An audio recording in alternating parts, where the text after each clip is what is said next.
County Report this week. I'm Laura Virgili. Again, Montgomery County will be the venue to the Maryland Hispanic Business Conference, the largest Hispanic business event in the entire region. On September 6th, small and minority business owners will have the opportunity to meet with government and corporate America to continue business growth in the region. It offers small business owners the tools necessary to walk out of there with the necessary information, contacts, banking information and financing so that they can grow and expand their businesses. The conference offers workshops, training, and business sessions focused on creating opportunities for participants from all industries and promoting business relationship building.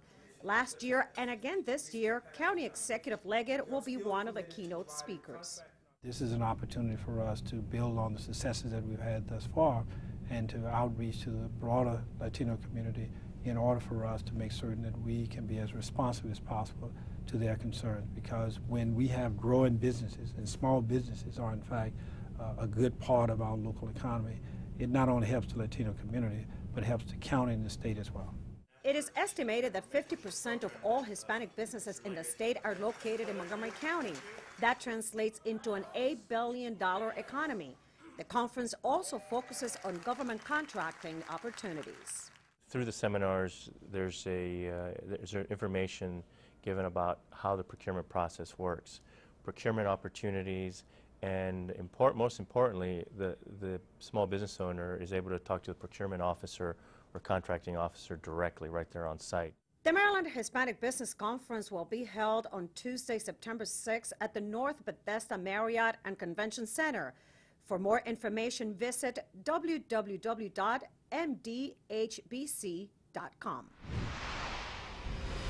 Montgomery County has been able to hang on to its AAA bond rating despite concerns surrounding the federal debt ceiling. Officials are approaching business in the county cautiously. Last week, County Executive Ike Leggett announced he would cut $150 million in capital spending. Council President Valerie Irving praised the executive for his decision to scale back. We have to be very careful about how we maintain our AAA bond rating, and the capital budget's really interesting because it's not all paid for with current revenue, it's paid for with bonds, and so that means we're carrying debt. And so we really loaded up our CIP in the good times, and so now we're in another place. And so I think the county executive deserves to be commended, and I, for one, am very much in favor of his direction. Montgomery County Redistricting Commission is working on a once-in-a-decade task of redistricting the 5 county council districts. New council district boundaries will be recommended based on information gained from last year's census. Our state is doing this. The federal government does this every 10 years. After you do the census, you look at your political boundaries to make sure that they are what they ought to be in light of the population that you now have. My district, for example, my district's grown, and so we try and equalize the number of people in each district so that we're representing our people well and not have too many in one district and not enough people in another district. So then you start jiggling the borders a little in order to achieve that result and other things that you might want to do in redistricting. A public hearing on the proposed district map changes will be held September 1st. This year marks the 10th anniversary of the September 11, 2001 terrorist attacks, and the county and the city of Rockville planned a September 11 community remembrance. The ceremony is planned as a time for tribute to the victims, their families, emergency responders, and members of the military. Local elected officials, including County Executive Ike Leggett, will participate in the program that will include remarks by a family member of one of the Montgomery County victims. The ceremony will include an interfaith prayer service and musical selections by the Montgomery County Police Gospel Choir.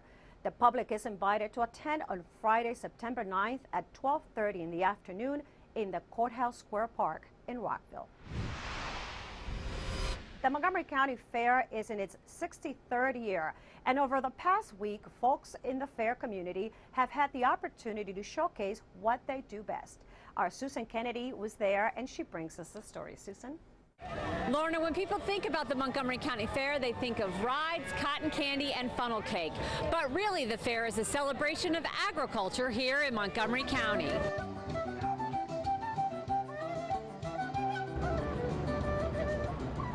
It's the largest fair in the state of Maryland. The Montgomery County Fair is a showcase for 4-H leaders and future farmers of America to promote agriculture for folks today and for generations to come. Over many, many decades, this is one of the great traditions of our county.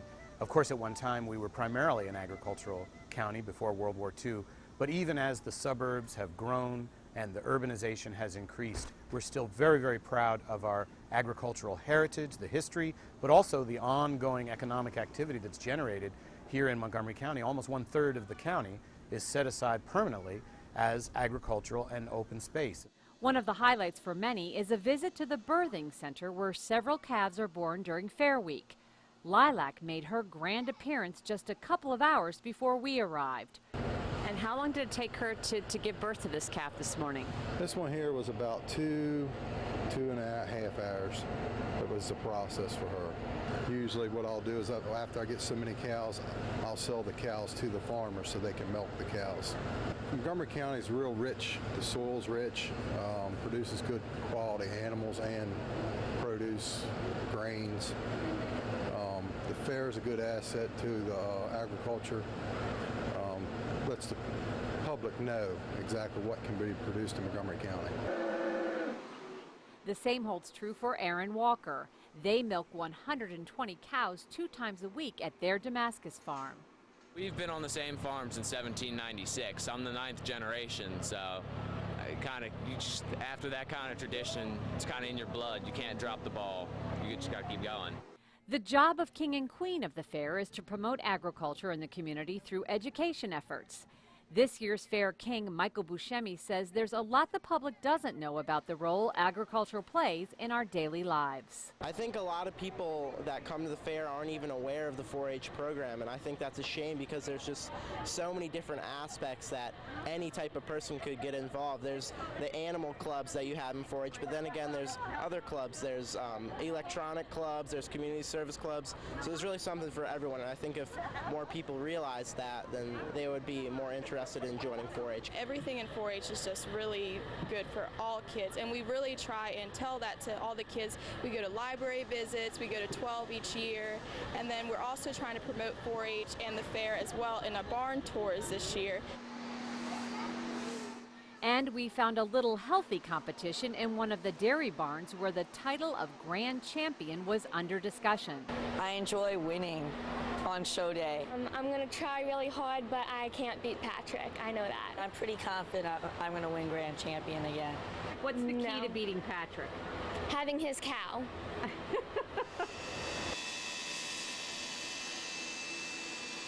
And while these competitors spend all their time getting their animals ready for the big show,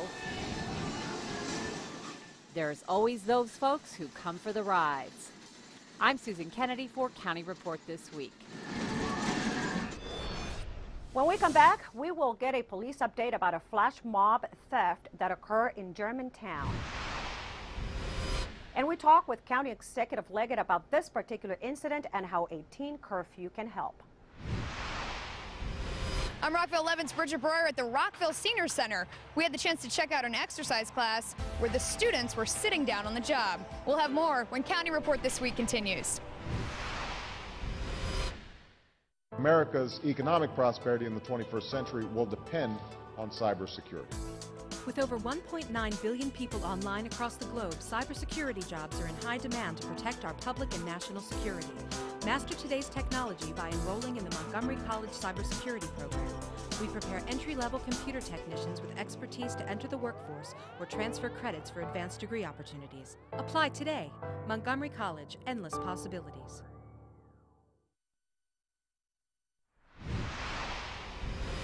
Welcome back to County Report This Week. I'm Lorna Virgili. The Rockville Senior Center is known for offering the over 60 crowd a sense of community, classes, and activities, and a place to have a good time. Rockville 11's Bridget Breuer checked in on a class that is always packed full of excitement. She has more in this story. Bridget?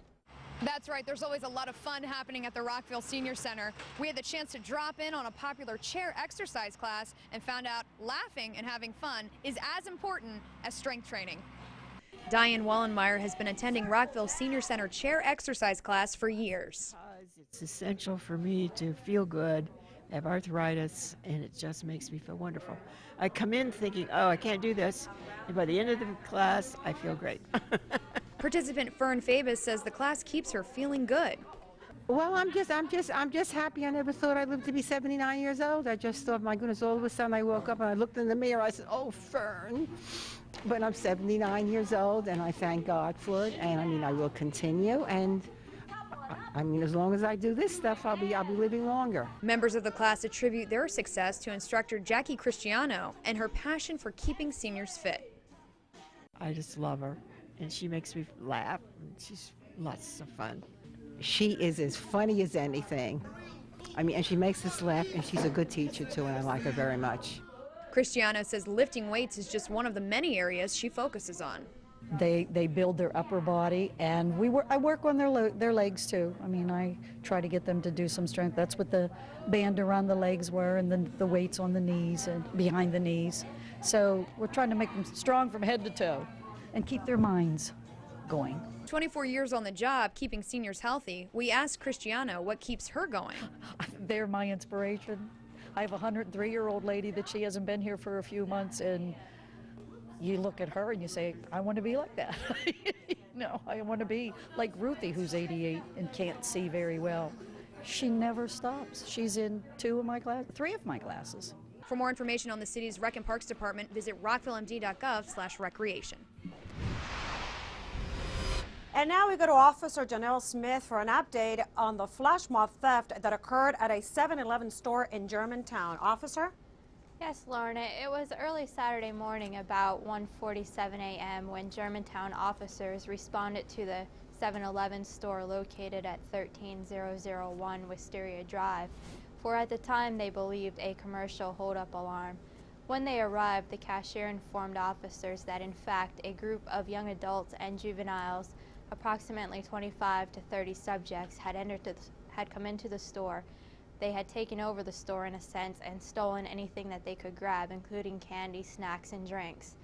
They then left the store in under 1 minute with approximately $450 worth of merchandise. Police obtained that video, the surveillance video from the store, and subsequently placed it on YouTube to aid them in their investigation and to aid them in identifying the suspects. Officers, some of them were initially identified. How many more have you been able to identify this week?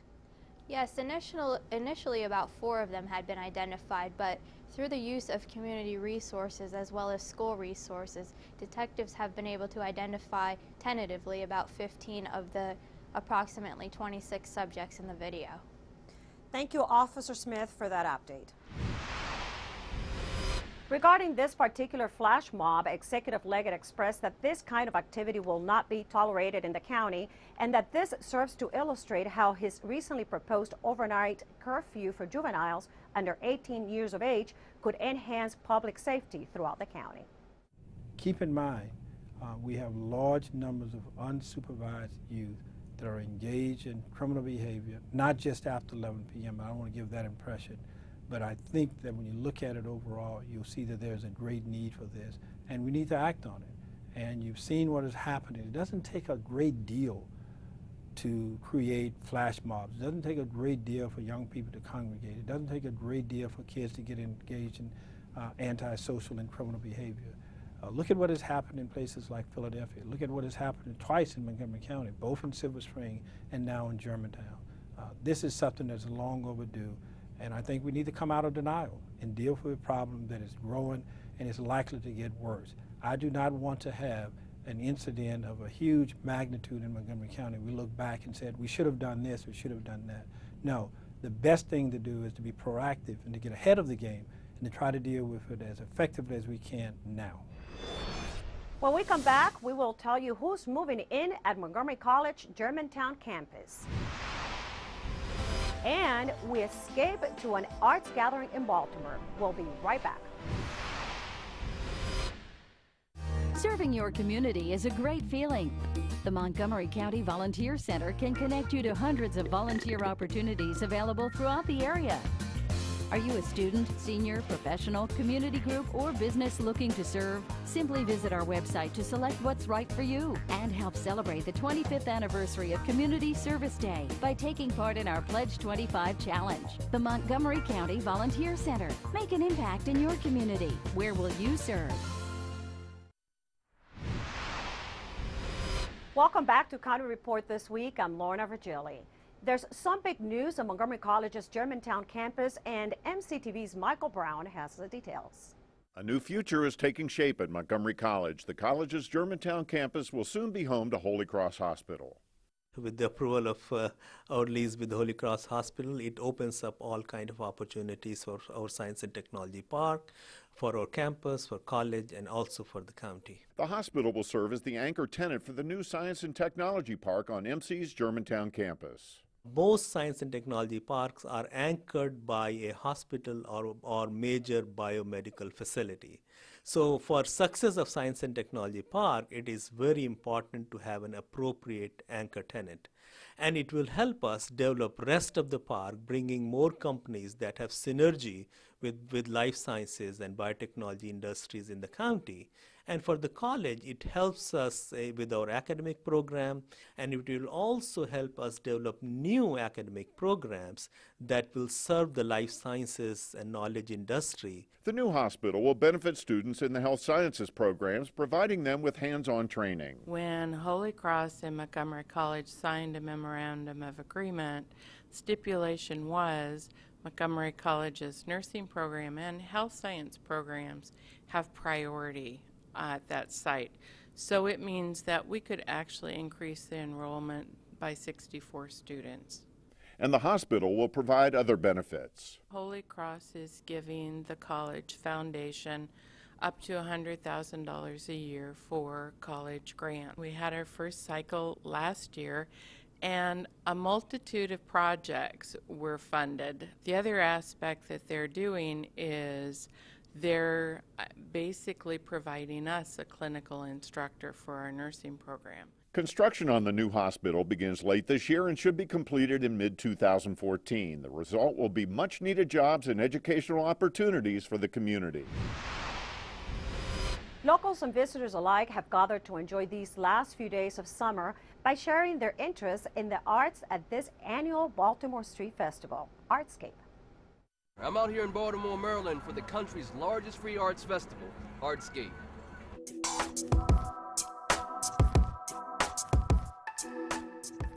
Baltimore was founded in 1729 as a port city for tobacco and sugar.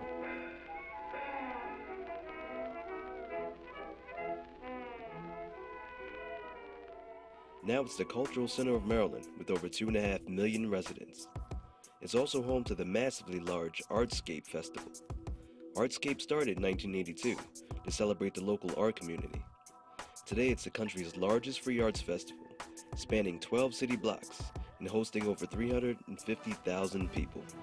Basically, it's a great place to get food, to see free performances of all kinds, to buy some great art.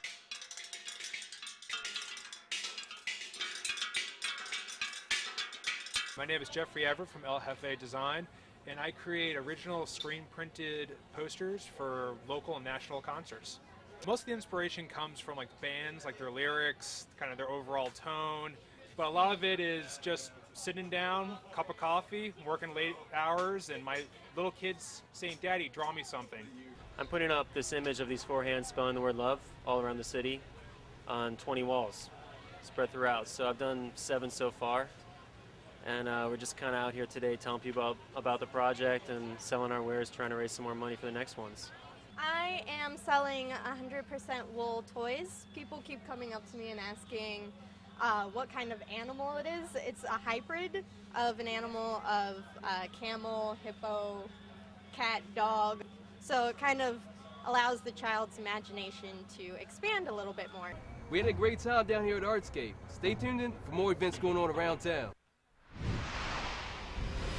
August is Adopt a Black Cat Month, and here's Kathy Stanhope from the Humane Society. Hi, this is Kathy Stanhope with your Pet of the Week at the Montgomery County Animal Shelter, and I'm here with Bronco. Bronco is a very lucky little black kitty. He came in as a stray just yesterday, and we're already featuring him on the show because he's so sweet and he's really looking for a home. And August is the best time to adopt a black cat from the shelter because August is Adopt a Black Cat Month. And we are doing a very special deal where you can come in and adopt a black cat that's 6 months or older, like Bronco here, who's about 9 months. You get a black cat when all the fees are waived. So that is a very good deal because some people still think black cats are hard to place, and I just still can't imagine how no one or how anyone cannot think that this is a wonderful kitty. He's sweet, he likes to be held. Now, we have a list here at the shelter of the 7 lucky reasons why you should adopt a black cat. And they are: a black cat will match any decor. Holding a black cat is slimming. They don't care what you look like. Their coats shimmer and their eyes will mesmerize you. And when you have a black cat, luck is on your side. They will love you unconditionally forever, and you will truly save a life. And you really do need to come in and save the life of this little kitty. So come on into the Montgomery County Animal Shelter and meet Bronco or another kitty just like him. Give us a call at 240-773-5967 or visit us on the web at mcumaine.org. And remember, August is Adopt a Black Cat Month. Come on and meet Bronco. Thanks. Coming up, we will take a look at how the smoking ban has impacted local bars and restaurants. And we'll bring you some gardening secrets. We'll be right back. Did you know there are more than 10,000 county government phone numbers? Now there is only one number you need to remember for non-emergency calls: 311. MC311 is Montgomery County government's new online and telephone information system. Need information? Have a problem or complaint? Trying to locate a county government facility? Call 311. The call center is open Monday through Friday, 7 a.m. to 5 p.m. The website is available 24 hours a day, 7 days a week. Remember, call 311 to get it done. Welcome back to County Report this week. I'm Lorna Virgili. It almost seems hard to believe that smoking was once allowed in most restaurants, office buildings, and other public places. Back in 2003, Montgomery County was one of the first jurisdictions to enact a county-wide smoking ban in restaurants and bars, which prompted state officials to do the same. Susan Kennedy takes a look at how this measure has affected the way business is done in Montgomery County. It was dubbed as a measure that would protect the health of restaurant workers and customers by prohibiting smoking in county eating and drinking establishments. It's this step taken at the local level that's branded Councilmember Phil Andrews. It's a law that's accomplished what it set out to do, which was to protect workers and diners from hazardous secondhand smoke. The fact is the restaurant industry continued to do well in the county. The difference was that restaurants were now safe. Tony Moyna has been the general manager at Clyde's for 10 years. He remembers all too well the tension surrounding the potential ban, but reluctantly acknowledges today his business is not affected by the fact patrons cannot smoke. Well, there's other things like recessions and so forth that, sort of affect business, but whatever our business pattern is now, I don't think smoking has any bearing on it or anyone else's, because there isn't anywhere where it's allowed, so everyone's sort of in the same state of affairs.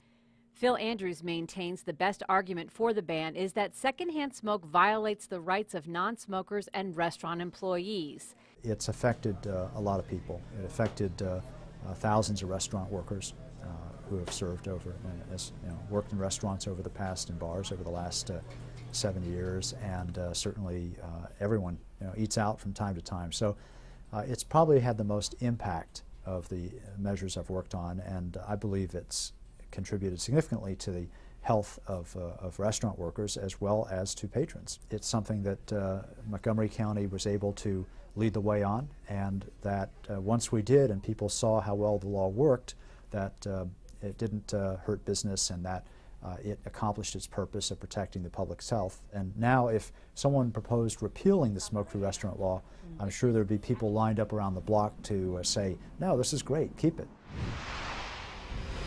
Now we go to Tom Pogue from the county's Department of Transportation for an update. Tom? Hi, I'm Tom Pogue, Community Relations Manager for the Department of Transportation. Here's an update for Montgomery County. MCDOT received over $15 million in stimulus funding designed to help local governments jumpstart their economies. These projects will also improve the transportation infrastructure. Highway Services received $6.7 million to improve 7 deteriorated roadways. Barnesville Road was done last fall. Here's an update on 3 more resurfacing projects that are underway. Old Columbia Pike from Maryland 198 to US 29 was started this spring and is nearing completion. The work included replacing defective curbs, gutters, and sidewalks, pavement patching, and resurfacing with hot mix asphalt. Shady Grove Road from I-270 to Darnestown Road has recently been started. Similar refurbishment work will be done to this stretch of road. Finally, a segment of Randolph Road from east of Neville Street to the Rock Creek Bridge will be resurfaced in July. The remaining projects, Forest Glen Road, Travilla Road, and Whiteman Road, are expected to be completed this fall. For information about other stimulus funds, go to our website at montgomerycountymd.gov/recovery. We're working to keep you moving. There is a Brookside library where you can look up different plants and even learn how to create a rain garden. Our friends at Brookside Gardens tell us about this resource for gardeners. Do you have a perplexing plant question? Are you looking for resources on how to create an organic vegetable garden, design a rain garden, or learn how to start composting your yard waste? You can find all of these resources and more here at the Brookside Gardens Library. Hi, I'm Jared Ashling, Volunteer Coordinator and Library Horticulturalist, coming to you from the Horticultural Reference Library at Brookside Gardens. The library contains over 5,000 reference books and 30 periodicals. We also maintain a large collection of current seed and plant catalogs and a searchable database that allows us to identify the exact location of virtually every tree and shrub in Brookside Gardens. We also host several Master Gardener plant clinics throughout the week. Master Gardeners are trained horticultural volunteers from the University of Maryland Extension. They're here every Saturday from 10 a.m. to 2 p.m. and Sunday 1 p.m. to 4 p.m. During the growing season, from April through October, we also offer 2 additional weekday Master Gardener plant clinics on Wednesday and Thursday from 1 p.m. to 4 p.m. These plant clinics are a great way to get friendly garden advice, identify weeds, and learn solutions to all your plant problems. Check us out online to see the Master Gardener Plant Clinic schedule, search our living plant collection database, and discover other exciting horticultural resources. And that does it for County Report this week. Join us at this time every week for a look at what's going on inside Montgomery County. Today, we're going to leave you with some sights and sounds from the county fair. I'm Lorna Virgili, and thank you for watching.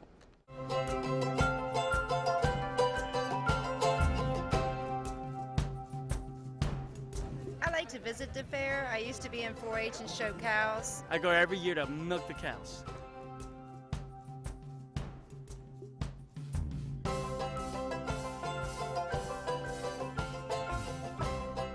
We feel that the fair is a very important aspect of Montgomery County. It's a very big event.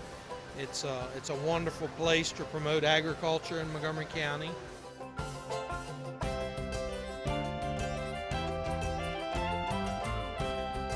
And it's very fun. If you don't get a chance to come this year, definitely come back next year.